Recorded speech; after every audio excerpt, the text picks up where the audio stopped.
નવી સવારમાં આપનું સ્વાગત કરીએ છીએ.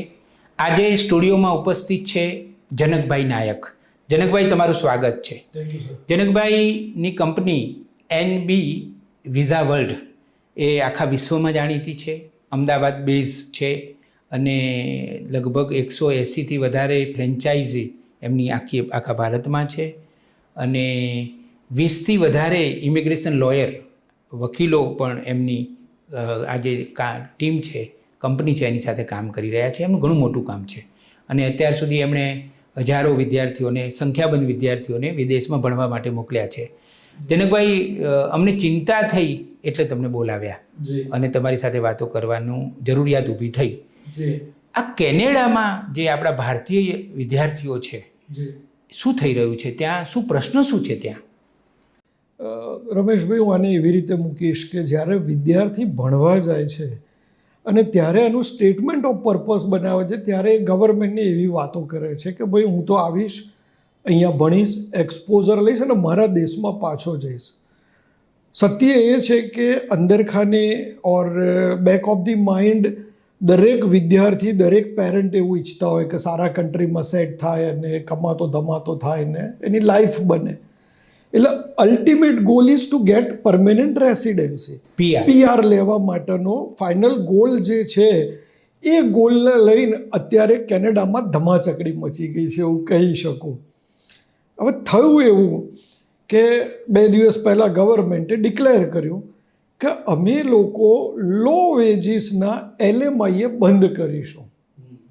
હવે આ એક નાનું સ્ટેટમેન્ટ લાગે, પણ આના રિપરક્રસીસ, જે આના પ્રત્યાઘાતો તમે જે જુઓ એ એટલા બધા ઊંડા પડી રહ્યા છે. એનું કારણ એવું છે કે જ્યારે વિદ્યાર્થી 12th પાસ કરીને કેનેડામાં ભણવા જાય છે ત્યારે એનો ઇન્ડિયાનો અનુભવ નથી.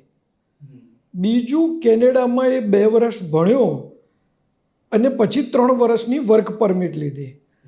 હવે એ કોમ્બિનેશનની અંદર એના પર્ટિક્યુલર પોઈન્ટ્સ થાય તો જ એને PR મળે. બરાબર છે. સ્ટુડન્ટ એક સબ્જેક્ટ છે, સ્ટુડન્ટ વિઝા, પણ ઇમિગ્રેશન એ જુદી વાત છે. કાયદાનો એકદમ નિષ્ણાત વ્યક્તિ જ તમને સાચી સલાહ આપી શકે અને બહુ મોટો વિષય છે. હવે જ્યારે આનું કોમ્બિનેશન ના થાય ત્યારે લોકો ભટકી જાય, ફિયર ઓફ અનનોન હોય અને ત્યારે લોકો પેનિક થઈ જાય. એટલે અત્યારે જે છે મુદ્દો, એમાં કંઈક કેનેડાની સરકાર છે એણે કોઈ એવું પરિવર્તન કર્યું છે? કોઈ નિયમ બદલાયો છે? હા, કેનેડાની સરકારે જે કરેક્શન્સ કર્યા અત્યાર સુધીના, ધારો કે, તો એને પહેલાં તો છૂટા હાથે સ્ટુડન્ટ્સને વિઝા આપ્યા. બરાબર. એટલે 1 લાખ સ્ટુડન્ટની ક્ષમતાની સામે 3 લાખ સ્ટુડન્ટને વિઝા આપ્યા. હવે આટલા છોકરાઓ ત્યાં જાય તો એ લોકોને રહેવા, ખાવા, પીવાની વ્યવસ્થા પણ કરવાની હોય, એને બીજી બધી ફેસિલિટી પણ જરૂર પડે. હવે જો તમે આ આખો મામલો એ રીતે જોવા જાઓ કે એની પાસે એટલું ઇન્ફ્રાસ્ટ્રક્ચર જ નહોતું અને આટલા બધા છોકરાઓ છેલ્લા થોડા વર્ષોમાં આવી ગયા. હવે just to address this issue, government એક પછી એક નવા સ્ટેપ લઈ રહી છે ટુ ઓવરકમ ધીસ સિચ્યુએશન. આ પરિસ્થિતિમાંથી બહાર નીકળવા માટે. હવે આને આપણે 2 રીતે જોઈ શકીએ. એક તો યાર કે ગવર્મેન્ટે અમને તકલીફમાં મૂકી દીધા. બરાબર. બીજું, ખરેખર ગવર્મેન્ટ જે એક્શન લઈ રહી છે એ લાંબા ગાળે જે લોકો ત્યાં છે એ લોકોના હિતમાં જ છે. એવું છે પાછું? જી. હવે અત્યારે ગવર્મેન્ટે પહેલું એક્શન એવું લીધું કે ભાઈ 33% સ્ટુડન્ટ્સ વિઝા અમે ઓછા ઇસ્યુ કરીશું. એના કારણે એવું થયું કે જે જનારો વર્ગ હતો એ ક્વોલિટી વર્ક નથી સિલેક્ટ કરીને એ લોકો લઈ જઈ શકશે.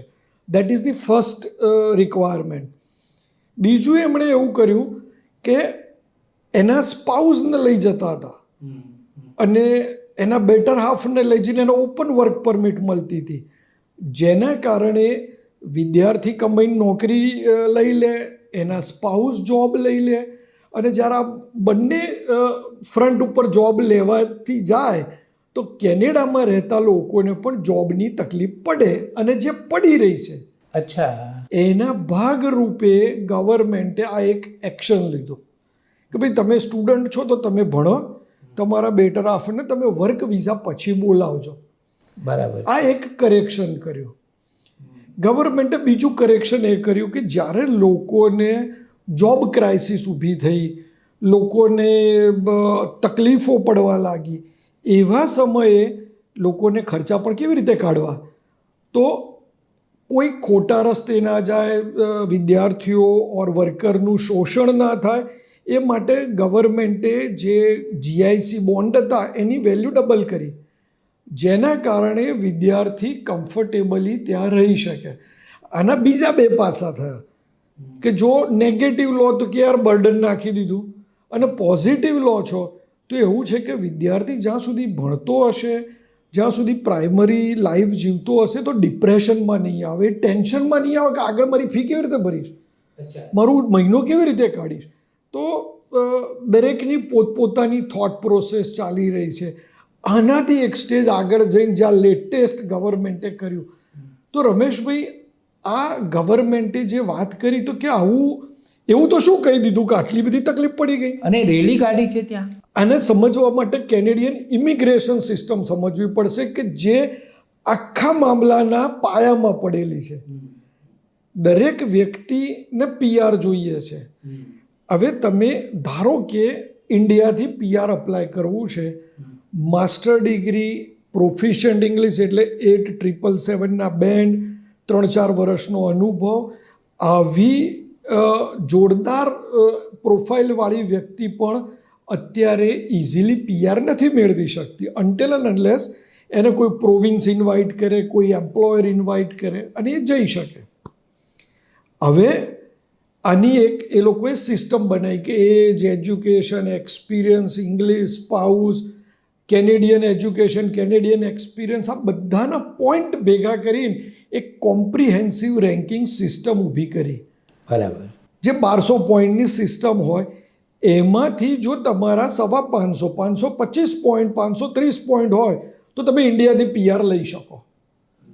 હવે જે વિદ્યાર્થી અહીંથી કેનેડા ગયા એના આ સિસ્ટમ લાગુ નથી પડતી, એ લોકોને ઇનસાઇડ કેનેડાની કેનેડિયન એક્સપિરિયન્સ ક્લાસ 1 વર્ષના અનુભવ પછી જે સિસ્ટમ લાગુ પડે એની સિસ્ટમમાં એ લોકો પીઆર અપ્લાય કરતા હોય.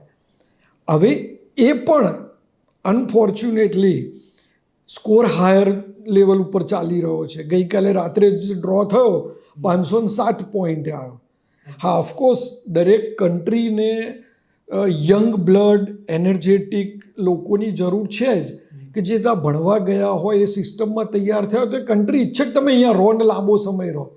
અને એનું જ કારણ હતું કે કોવિડ વખતે I can say with no eligibility જે પોઈન્ટ હું 507 પોઈન્ટ બોલી રહ્યો છું એ ખાલી 75 પોઈન્ટે સાહેબ બધાને પીઆર આપી દીધું.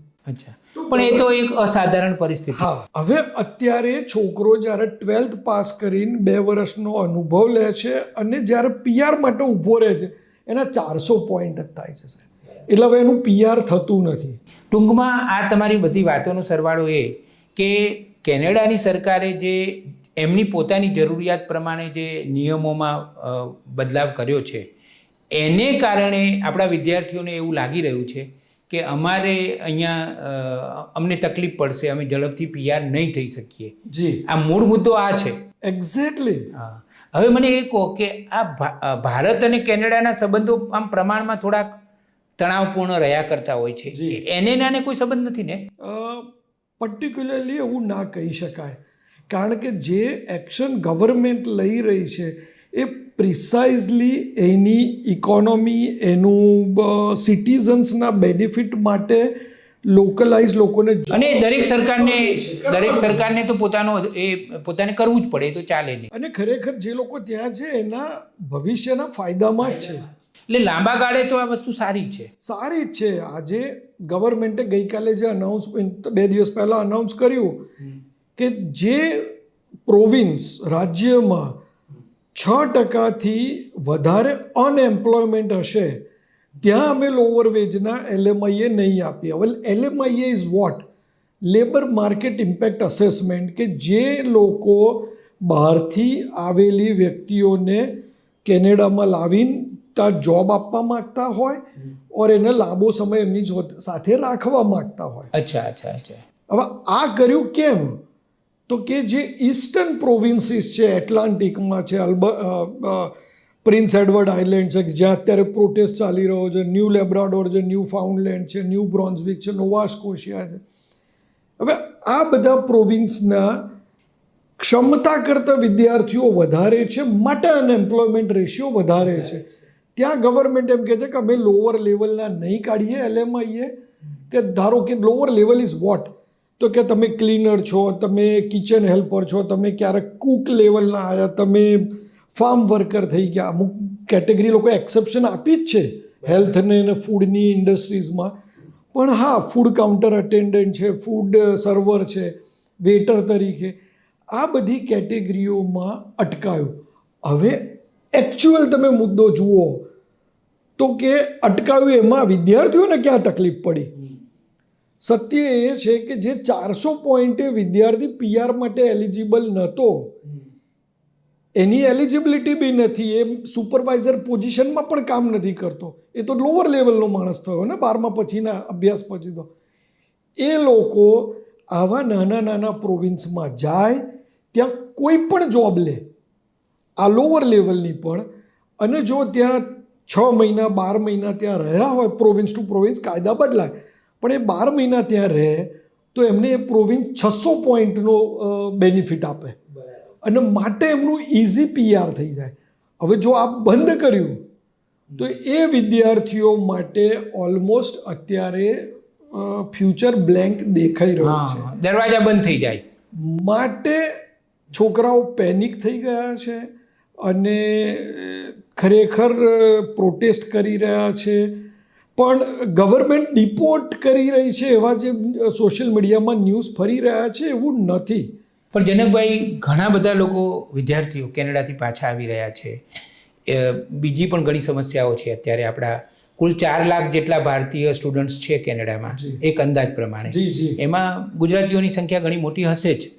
કારણ કે કોઈ પણને મળીએ તો કે ભાઈ મારો ભત્રીજો કેનેડા ભણવા ગયો છે, કેનેડા ભણવા ગઈ છે, આવું આપણને સાંભળવા મળે છે.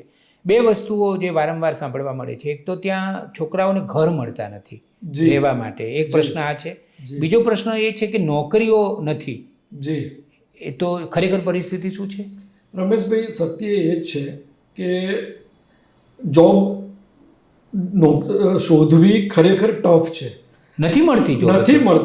પણ આજે તમે એ જુઓ છો કે તમે એક સમયે બહાર નીકળ્યા તો અમદાવાદમાં કે ગુજરાતમાં પણ આપણા જ રેફરન્સીસ હોવા છતાં ઇઝીલી જોબ મળતી નથી. પણ કેનેડામાં પહેલા આવું નહોતું. હા, 2018 પહેલા કેનેડામાં બહુ ઇઝી હતો, પણ નહોતો ને વિદ્યાર્થીઓનો. અનફોર્ચ્યુનેટલી એમાં વાંક કોનો? વિદ્યાર્થીઓ ગયા એનો કે કેનેડાએ બોલાવી લીધા એમનો?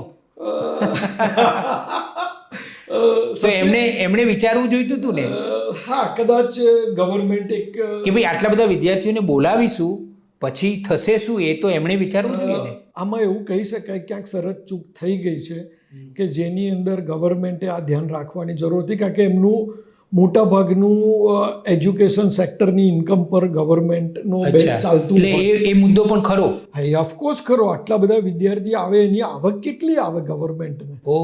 તો એટલે પૈસા તો કમાવા છે. પૈસા તો એન કેન પ્રકારે ગવર્મેન્ટ કમાય જ છે, પણ એના સિસ્ટમના જે કરેક્શનના કારણે જે લોકોને તકલીફ પડી રહી છે. પણ મોરઓરલેસ હું જોઉં તો બધાને એવું હોય છે કે મને નજીકમાં જોબ મળે, મારો ફ્રેન્ડ રહે છે. બધાને આજે તમે એવું સમજો 4 લાખ વિદ્યાર્થીઓથી 2 લાખ વિદ્યાર્થીઓ તો ઓન્ટારિયોમાં જ છે ખાલી. હવે ઓન્ટારિયોની ક્ષમતા કરતાં પણ વધારે લોકો છે. આપણી જે ગુજરાતીમાં કે ને હૈયું દળાય જેવું એમ છે કે ભાઈ આજે આટલા બધા લોકો હોય તો કોમ્પિટિશન રહેવાની જ છે. ઓર કોઈક અલ્બર્ટામાં ગયો, અલ્બર્ટામાં કેલ્ગેરીને એડમિન્ટન જ કામ કરવું છે. હવે ફોર્ટ મેકમેરીમાં ઉપર જાય છે, ઓર નોર્ધન રૂરલ લીધા પ્રોગ્રામ્સ છે, એમાં એ રૂરલમાં જાય તો ચોક્કસપણે ત્યાં વધારે રૂપિયા કમાઈ શકે, ત્યાં જોબ મળે, ત્યાં ખરેખર માણસોની જરૂર છે. અચ્છા, એટલે મને જનકભાઈ એ કહો આટલી બધી વાતો કર્યા પછી કે જે માતા પિતા આ વિડીયો જોઈ રહ્યા છે ગુજરાતના અને જેમના સંતાનો અત્યારે ત્યાં છે અને સ્ટ્રગલ કરી રહ્યા છે એમને તમે શું સલાહ આપશો? રમેશભાઈ, બહુ જ પાયાનો સવાલ તમે કરેલો છે ને હું પોતે એવું માનું છું કે ગમે તેવી આફત આવે ત્યારે થોડો સમય ધીરજ ધરવી જોઈએ, શાંતિ રાખવી જોઈએ, ઠંડા મન સાથે વિચારવું જોઈએ કે આના રસ્તા શું છે. રસ્તા ચોક્કસપણે છે રમેશભાઈ. પહેલી વસ્તુ તો આ જે કરેક્શન છે લાંબા ગાળે દરેકના હિતમાં જ છે. બીજું કે તમે આજે તમારું જે પહેલું પગથિયું ભરો છો ને તો કયા કન્સલ્ટન્ટ પાસે જઈને તમે શું સલાહ લો છો. તમે સૌથી પહેલાં તમારો ગોલ કન્ફર્મ કરો કે મારે PR જોઈએ છે તો PRનો પાથવે ફાઇનલ કરો. તમે ગમે તે કોર્સ લઈને જતા રહ્યા, ગમે તે પ્રોવિન્સમાં જતા રહ્યા, એવું ના કરવું જોઈએ. બીજું, તમે જોબ કઈ લો છો. હવે ધારો કે ઓન્ટારિયોમાં કોઈ ફિઝિયોથેરાપિસ્ટ થયો ને કોઈક હોટલમાં કામ કરી રહ્યો છે, હોટલની અંદર કામ કરતાં કરતાં પગાર સારો મળી રહ્યો છે, પણ એને પાછળ એ પણ જોવાનું રહે છે કે એના પોઈન્ટ કેટલા થાય છે, આગળ જતાં શું મારું PR થશે. અને જો PR થવામાં તકલીફ હોય તો એણે પોતાની જોબ બદલવી જોઈએ કે એને પ્રોવિન્સ બદલીને બીજે જોબ લેવી જોઈએ જેના કારણે PR સિક્યોર કરી શકે. વિદ્યાર્થીઓની હાલત અત્યારે રમેશભાઈ એવી છે કે એ લોકો જોબ છોડવી નથી અને પડશે એવા દેવાશે એવી પરિસ્થિતિમાં જે કામ કરે રાખે છે, સમય પસાર થાય છે અને પછી લાસ્ટ મોમેન્ટે જાગે ત્યારે એના માટે રસ્તાઓ બહુ જ ઓછા હોય છે.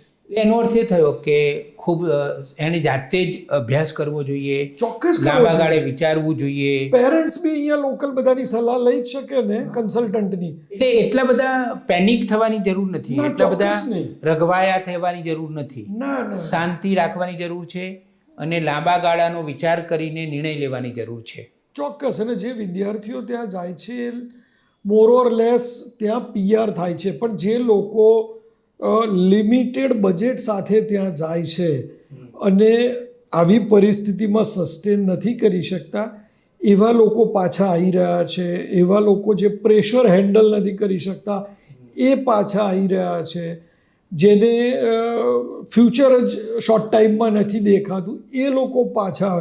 તમને ખરેખર આશ્ચર્ય થશે કે આપણા ત્યાંથી જનારા મોટા ભાગના લોકો બ્લુ કોલર જોબ લેવા માટે જ મહેનત કરતા હોય છે. અમે તો ત્યાં સુધી કહીએ છીએ કે ગવર્મેન્ટમાં જેટલી વેકેન્સી પડતી હોય છે તમે એ દિશામાં મહેનત કરો તો ત્યાં પણ જોબ. એટલે મારા ઘણા મિત્રોના સંતાનો છે એ કેનેડિયન ગવર્મેન્ટમાં જોબ કરી જ રહ્યા છે. એક્ઝેક્ટલી. અને અમારા ત્યાં બી આવતા હોય અને તમે સોર્સિસ એક્સપ્લોર કરવા જોઈએ. અમારે ત્યાંથી ગયેલા લોકો હોય તો ક્યારેક હોય તો કે ભાઈ ચલ તું આને જરી જોબ આપજે ને, આને જરી જોઈ લેજે ને, આને લિમિટેડ અવર્સ કંઈક હેલ્પ કરજે ને, તો એક યા બીજી રીતે તમે કરી શકો એકબીજાને હેલ્પ અને લઈ શકાય હેલ્પ. કોઈ બહુ વાંધો નથી આવતો. જનકભાઈ, તમે અમારા સ્ટુડિયોમાં આવ્યા અને આટલી બધી સરસ વાતો કરી. મને જે સાર દેખાયો એ સાર એ છે કે ભાઈ કેનેડિયન સરકાર છે તો એને એની જરૂરિયાતો પ્રમાણે નિયમનોમાં આદલ બદલ કરવું પડે. એવી સ્થિતિમાં આપણે થોડા ધીરજ રાખીએ, આખી સ્થિતિને સમજીએ અને એમાંથી જ ઉકેલ કાઢવાનો પ્રયત્ન કરીએ. એ રસ્તો સૌથી સાચો રસ્તો છે. જનકભાઈ, ઉકેલલક્ષી ચર્ચામાં તમે અમારી સાથે જોડાયા અને આજનો જે સળગતો પ્રશ્ન છે એ પ્રશ્નને તમે એટલી સરસ રીતે સમજાવ્યો કે આ વિડીયો જોઈને ઘણા બધા માતા પિતાને કે જેમના સંતાનો ત્યાં છે એમને ઘણું બધું માર્ગદર્શન મળશે. તમારો ખૂબ ખૂબ આભાર. Thank you sir.